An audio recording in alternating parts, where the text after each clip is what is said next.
Coming up on Lawmakers, a Senate committee agrees to require the use of seatbelts in pickup trucks. A resolution to condemn the government of Iran takes an interesting procedural turn. And the Senate passes the Grade Integrity Act. Those stories and more are coming up next. This is Lawmakers, your source for all the news from under the Gold Dome. Here are your anchors, Wandy Lawson and David Zelski. Good evening. Also on tonight's program, the Senate passes a bill requiring a valid driver's license to purchase a vehicle tag. And our Tuesday leadership interview series continues with Senate Majority Whip Mitch Seabaugh and Senate Minority Whip David Edelman. But first tonight, Congressman Charlie Norwood has lost his battle with cancer and lung disease. News that Congressman Charlie Norwood had died today came about an hour before the House convened this afternoon. The U.S. House of Representatives interrupted its debate on the war in Iraq for a moment of silence, and the Georgia House paused to remember a longtime friend. Let us first pause in a moment of silence for the memory of Charlie Norwood, Congressman Charlie Norwood, and the family. I think he brought to light to the country just exactly all the problems that health care is for citizens. And then ironically, you know, he deals with health care the last couple of 3 years of his life. And I think it was a great thing for a congressman to lead us on, and I think that's what he'll be remembered for a long, long, long time, Patients' Bill of Rights. While we were not members of the same party, my prayers and thoughts go to his family, and I only hope that we can continue with great representation in Washington, especially on health care issues, which were of the greatest priority for Congressman Norwood. Of course, Charlie was like myself, and he loved to eat. He enjoyed food, and he enjoyed laughter. He enjoyed his family. But Charlie is one of the most loved people there was that you will ever know. And today, if you knew Charlie, you knew a friend.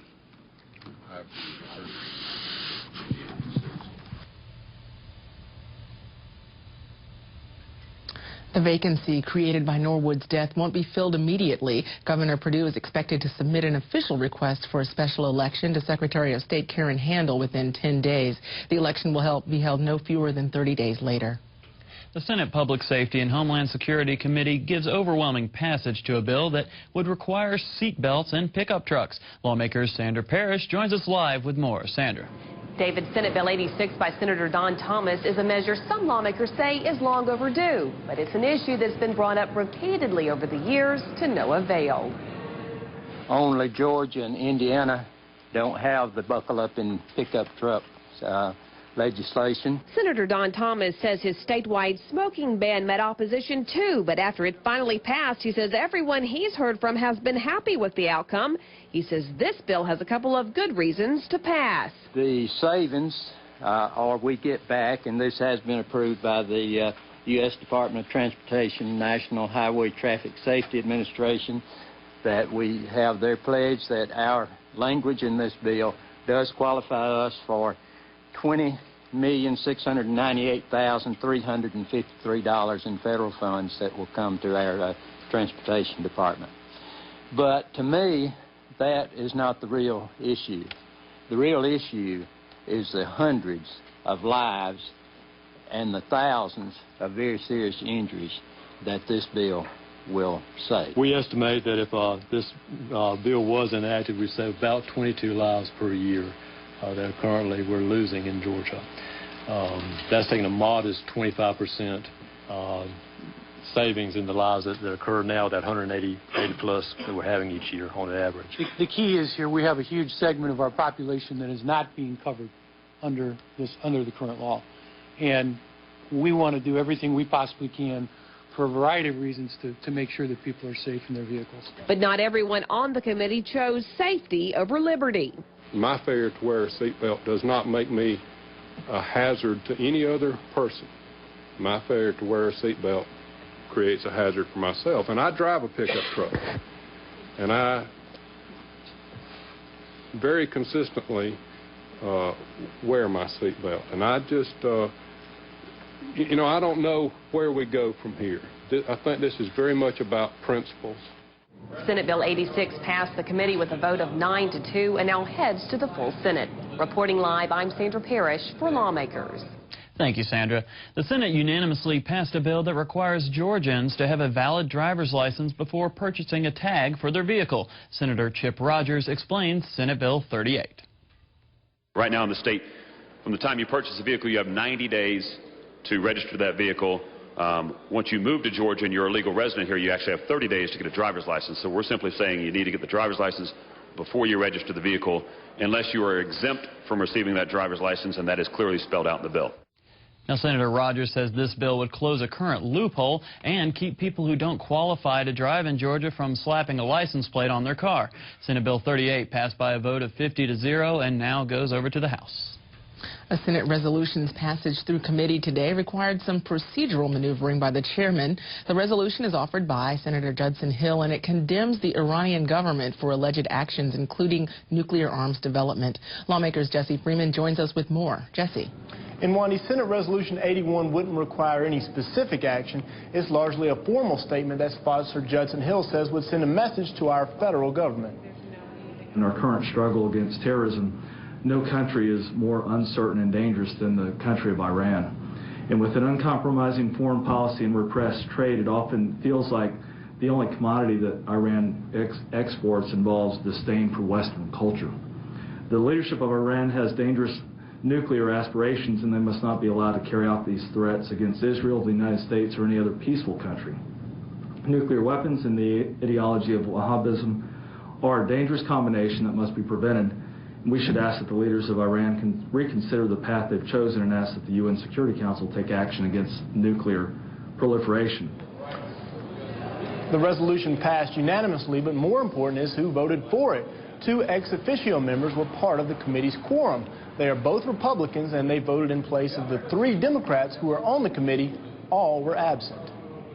Frankly, I'm a little bit surprised and disappointed that none of them were here today, because this is one of the committees that's 3-3, Republicans and Democrats, and so we were hoping to have their input today. I'm sorry they weren't here. Now, the ex officio vote is important because it shows how those members will be used in committees in the Senate.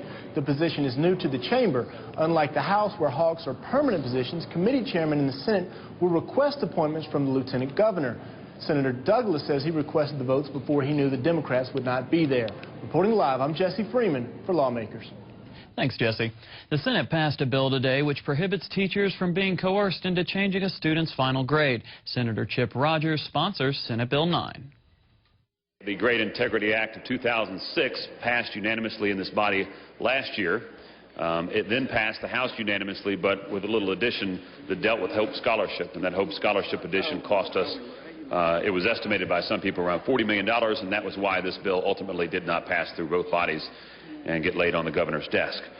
So this year we're hoping that does not happen again. This is a very good bill that simply states that a classroom teacher cannot be forced or coerced into changing a grade. Now, this does not take away the ability for a grade to be changed. In fact, a grade may still be changed, but the person who would like to change that grade, if it's an administrator, may do so if in fact they denote on the change that they are in fact the person who made that change. Senate Bill 9 passed by a vote of 52-0, so the Grade Integrity Act goes to the House for the 2nd year in a row. The Department of Community Health today briefed the House Children and Youth Committee on Medicaid and the PeachCare program. DCH believes the PeachCare funding deficit must be solved at the federal level with legislation like that introduced by U.S. Senators Saxby Chambliss and Johnny Isakson to redistribute unused state children's health insurance plan money. We think that's very viable. There are states, one in particular, that has over $1 billion in excess funds they have not used yet, and we think that it's reasonable and appropriate to redistribute those funds. But it may not be so easy to persuade states to surrender their S-chip surpluses. At the state level, several PeachCare remedies have been introduced, including HB 340, House Speaker Glenn Richardson's plan to change PeachCare eligibility from 235% of the federal poverty level to 200%, thus cutting about 21,000 children from PeachCare. It's a small portion of the total problem. It's probably in the neighborhood of 10% of the total deficit. Roughly, say, 6 to 7 cents of that dollar would be premium revenue. Then what happens is premium revenue is considered a reduction of expense. It's not a match. It's a reduction of expense. So that brings the actual cost of that the PeachCare dollar down to, we'll call it 7 cents, to 93 cents. Then what happens is the federal government pays 73% of that 93 cents. Or about 68 cents on the dollar. The remaining 25 cents is provided by the state.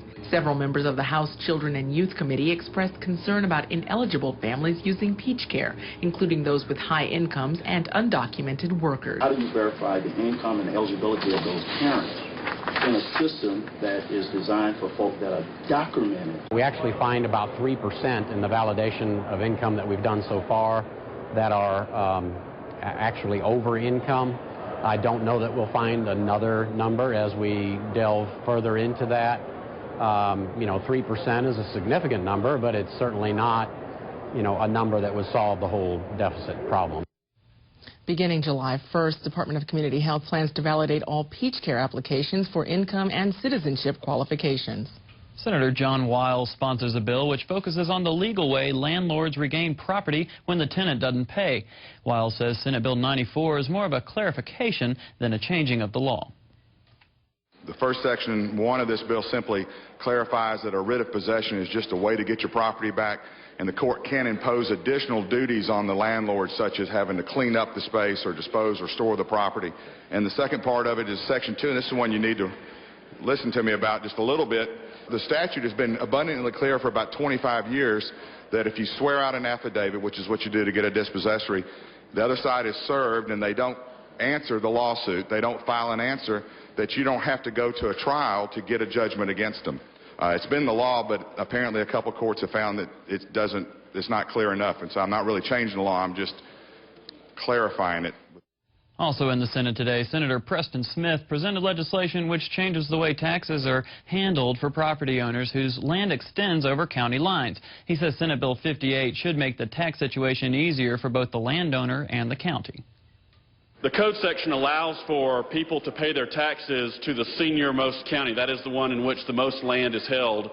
The bill was passed back before we had an easier method for determining which portions of the county property was located where, and also some difficulty in determining which county tax bills related to the property. And what the bill does is repeal that earlier code section so that when you pay your taxes, you simply remit to each county their portion of the respective taxes. Now, the Senate also passed legislation sponsored by Senator Regina Thomas, which provides more convenient services for the deaf and blind. Upon passage Senate Bill 49, they had a special guest handle the gavel duties. The Department of Labor offers some services for the deaf-blind community now, but those services are not extensive enough, and they can only serve their clients. We would have to send people, or people would have to go out of town in order to be trained for employment. This is a population of advocates that are consumers as well, and they want to be productive, they want to be viable, and they want to work in the community. The bill, having received the requisite constitutional majority, is gavelled in by the Lieutenant Governor's youngest son, Mr. Carter Cagle, is passed. There you go. All right. Senator Smith and Thomas's bills both passed unanimously, and Senator Wiles' Senate Bill 94 passed 47-4. All three bills now go to the House. No legislation had more debate on the Senate floor today than Senator Lee Hawkins' resolution urging a study committee on raising the level of Lake Sidney Lanier. Senator Hawkins also happens to be a freshman senator, so introducing his first legislation was tough. Senate Resolution 123 urges the United States Army Corps of Engineers to begin a study on the cost and effects of raising the full pool of Lake Lanier from 1,071 feet above sea level to 1,073 feet above sea level. Isn't it true, Senator, that if we give you the extra 2 feet that you're asking for, that you'd be well over your head? We could actually be causing fish to go down over the spillway, Senator, and is it not true that your legislation will jeopardize the governor's Go Fish initiative if this ever happens? You think this is a good idea? Yes. Okay, I've got just one final question. If this is such a good idea, can you explain to us why the senator from the 49th that preceded you did not introduce this legislation? I will allow the Lieutenant Governor to speak for himself on this. Now, just for clarification, Lieutenant Governor Casey Cagle preceded Senator Hawkins, representing the 49th District. Repeal of fees for some agricultural licenses drew a few laughs in the House before it was passed today. In particular, the section of House Bill 112 that deals with cream testers. Can you explain what a cream tester is? Can you define that for us? It's a brother-in-law job, and he takes his cat and lets him lick the ice cream that you eat every day. And depending on how many licks on his whiskers, that's how much cream's in the ice cream. Thank you, Mr. Speaker. Now, House Bill 112 passed without opposition, as did House Bill 106, changing the formula for calculating surviving spouse benefits for peace officers. Both HB 112 and HB 106 moved to the Senate. Now, on a rainy day in Georgia, which today was, the House paid tribute to meteorologist Glenn Burns, a man who's been predicting the weather for 25 years. It all began at a 40-watt radio. No, I'm not going to start that. But again, thank you very much. It's an honor to serve here in Georgia. Georgia's the best place to live. Thank you.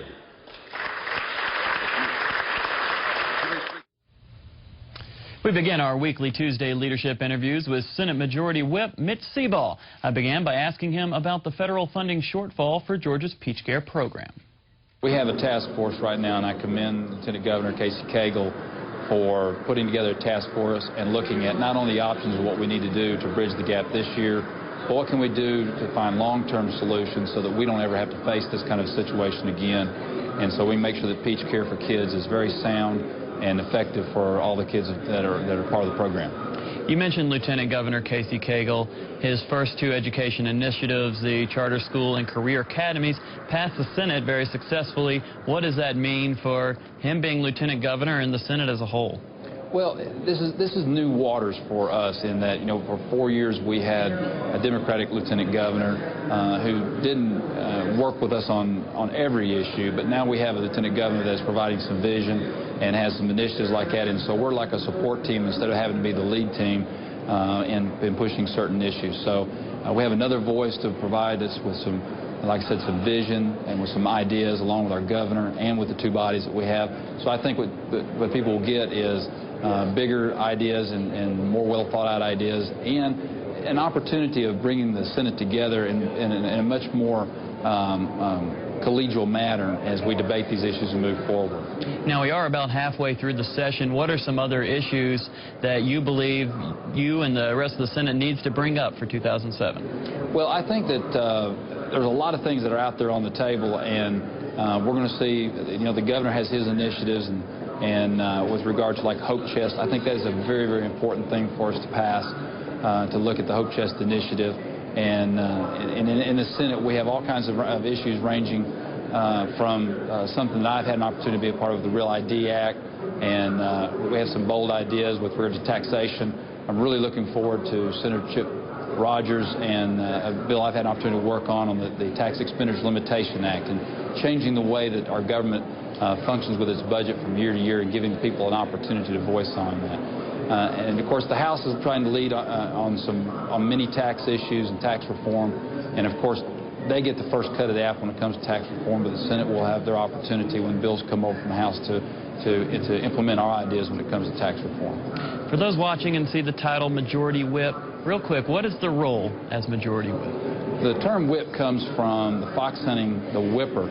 And I had some pages today, and that was one thing we talked about. And the whipper in fox hunting's job was to keep the dogs, the beagles, chasing the fox. And so our job is to make sure that we keep our members focused on what is at hand and make sure that they vote the right way. And if they don't want to vote the right way, we have to find good ways of encouraging them to vote the right way. All right. Well, Senate Majority Whip Mitch Seaball, thanks for joining us. Thank you, David. I also had the opportunity to discuss legislative issues with Senate Minority Whip David Edelman. Again, we began by discussing PeachCare. David, there's no bigger issue facing the state than how we're going to solve the PeachCare crisis. We have literally hundreds of thousands of Georgians who are in need of help and health care coverage. I think it's incumbent upon the state of Georgia, and I call on the governor to step up and provide a constructive solution to this problem. Ultimately, we're going to need assistance from Washington, D.C.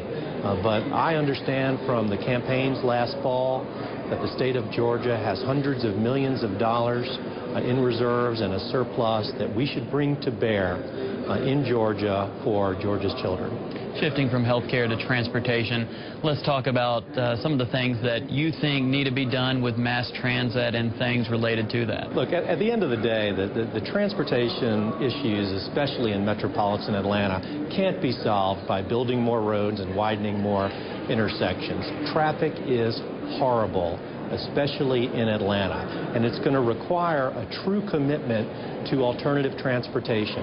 Everything from high-speed commuter rail all the way down to walking and cycling paths and everything in between.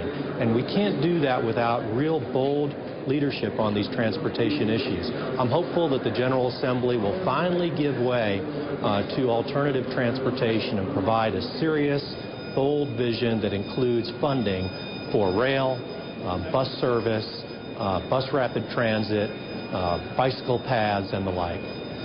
It looks like the Hope Chest Amendment is coming back this year. It is in committee. What do you expect to happen this year? Obviously, it failed last year. What do you expect this year? Well, I'm not making any predictions about Hope Chest, but I will say this. There have been no stronger protectors of the Hope Scholarship than Georgia's Democrats. We gave birth to the Hope Scholarship, and you can count on us to continue to protect it so that it's there for high-achieving Georgia students for generations. With the time we have left, what has it been like having a Republican lieutenant governor? We've had a terrific beginning to the session. Great credit should go to the new Lieutenant Governor, Casey Cagle. He came out of the state Senate and has a personal rapport with so many of us. I really appreciate very much the way he has reached out across party lines and brought the Democratic caucus into the lawmaking process. I look forward to continuing to work in a bipartisan way. At the end of the day, that's what the people of the state of Georgia want us to do. Work together, cooperatively, disagree on issues, but not do it in a disagreeable way. And Casey Cagle has set a great tone for the beginning of this session. Senate Minority Whip David Edelman, thanks for joining us today. Thank you. Communities in Georgia have the option of becoming cities or remaining unincorporated areas of a county. Senator David Edelman says another option is needed. He has filed a bill that would allow communities to create townships. Those are entities with limited taxation power that could control their own zoning and land use plans. He explained his idea today, which was praised by at least one community contemplating incorporation. I think it's very important that people have confidence that their local government will make decisions in the best interests of their local community. That has become increasingly difficult, in my view, especially in metropolitan Atlanta, as a result of the extremely dynamic changes from the growth in population. The alternative that's on the table right now seems to be a reasonable alternative for addressing the issues that not just our community, but many communities have, and it seems like a really good idea, and our board agreed to support this unanimously. Senate Bill 89 is in Senate Urban Affairs Committee. Edelman is the chairman of that committee. U.S. Air Force officials announced yesterday that Atlanta has been selected as one of 6 cities that will play host to Air Force Week in October. Lawmakers Quandra Collins has that story. It's time to celebrate. Beginning this month, the United States Air Force will host several activities throughout the Atlanta area to commemorate the Air Force's contributions to America. Our state's yesterdays, todays, and tomorrows are rooted in our national defense, the combined armed services, and it's been a great honor to be chosen by the Air Force as one of just 6 hosts around the nation for this special anniversary celebration. Although the week of celebration will be held October 8th through the 14th, officials say some of the monthly activities will feature parades, races, sporting events, and an air show. We're really excited to be able to go out and tell our story and share it with everyone else. And it's not really just us, it's Atlanta telling the story of the Air Force too. By hosting these events, officials say they hope Georgians will gain a better understanding of the U.S. Air Force's role in the defense of the nation. Reporting for Lawmakers, I'm Quandra Collins. The other 5 selected locations for Air Force Weeks in 2007 are Sacramento, St. Louis, Honolulu, and the New England region. Supporters of Planned Parenthood gathered at the Capitol today. Their goal was to bring attention to unwanted pregnancy and to gain support for prevention from Georgia's lawmakers. Lawmakers Lanny Walker has more. Today was a national day of action for Planned Parenthood. Georgia was one of 25 states across the nation that held rallies to bring awareness to unwanted pregnancy. They also want to gain support for the Prevention First Act, which was introduced to the United States House of Representatives last year.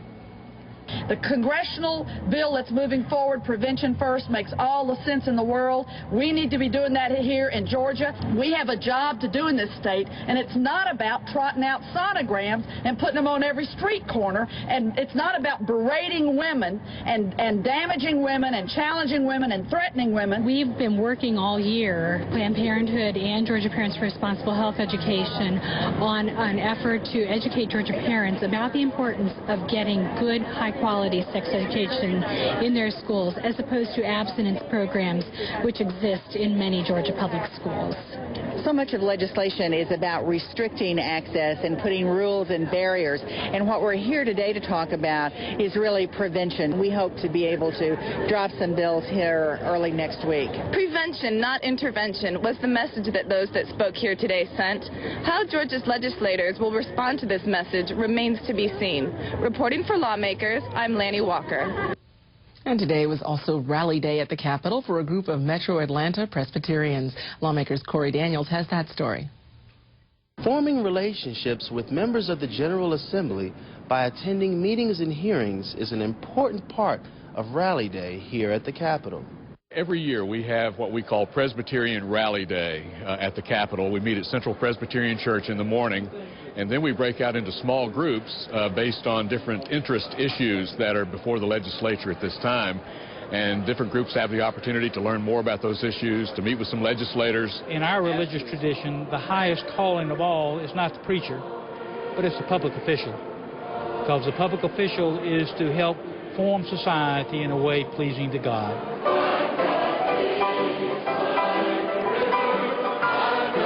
This was the 8th annual Rally Day event to show support for the General Assembly. Reporting for Lawmakers, I'm Corey Daniels. Coming up tomorrow on Lawmakers, the Senate is expected to debate a bill that would require an inmate's immigration status be taken into account when considering parole. The House is scheduled to consider a measure that would combine the current provisions of a living will and durable power of attorney into an advance directive for health care. We'll have those stories and all the latest from under the Gold Dome tomorrow night at 7. If you have missed any part of this Lawmakers broadcast, tune in tomorrow morning when Lawmakers repeats at 5:30 a.m. Now, stay tuned for Wild Chronicles. That program is coming up next here on GPB. And that's our broadcast for this, the 19th legislative day of the Georgia General Assembly. I'm Wandi Lawson. And I'm David Zelski. Thanks for joining us. Have a great evening. Good night.